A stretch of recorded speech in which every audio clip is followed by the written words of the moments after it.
Welcome to the Root of All Controversy podcast. The only moral thing to do is release a deadly virus into the general public. We do have something we've been holding on to, but it hasn't been tested. Get over here, NBC.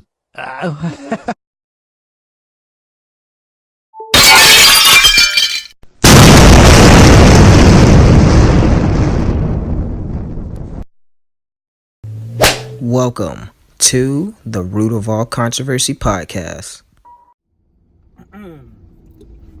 Ladies and gentlemen, welcome to the ROAC podcast, which is kind of like going to be one of the episodes of the original podcast, but it's kind of like a separate thing. You remember when I told y'all in episode 2 that I was going to be doing different segments of the podcast? One of the segments of the podcast is going to be me basically doing my rants and stuff like that with little visual videos.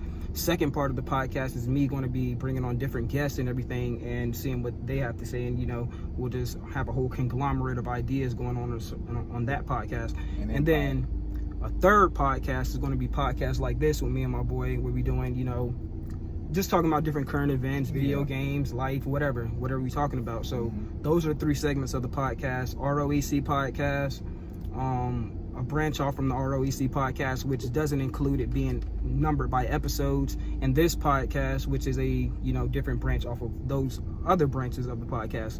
That may all be confusing to get down in one but you'll see where we're going with this. You know what I'm saying? You'll get what we're talking about. So let's start.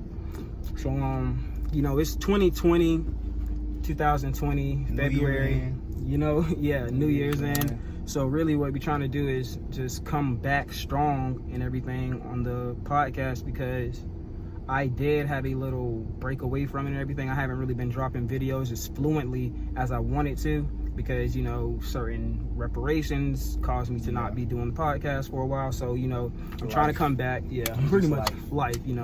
Big L. We all take that L. But so I'm back for the revitalization of it.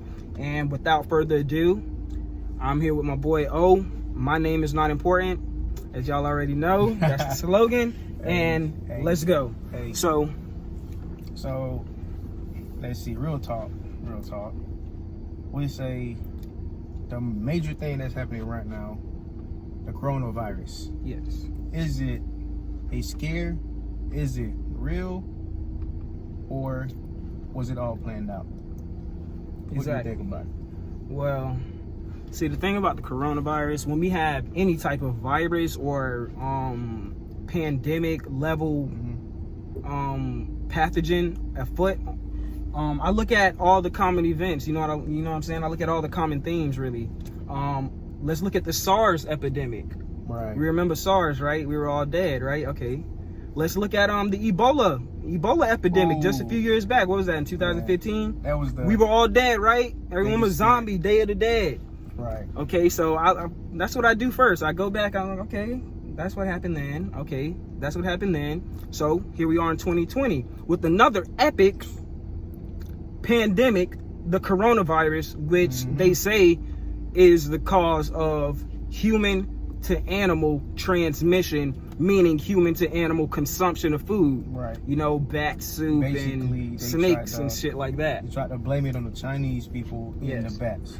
Yes. But I'm pretty sure that Chinese people have been eating bats for the longest. Yeah, they've been eating. Yeah, Chinese people eat everything. Yeah. Not to say that it's bad. Yeah, nothing against them. Eat what like you like. Me, but I like to eat different things. But you probably shouldn't be eating damn bat soup. I mean, come on, man. You're eating fucking wings with hair on it. Yeah, but I do like to branch out and eat things I've never ate before. Yeah. But I mean, say a bat, I'll probably look at it and be like, no, I would not try it. But some people, they like exotic food. They like to eat different food from different cultures and stuff.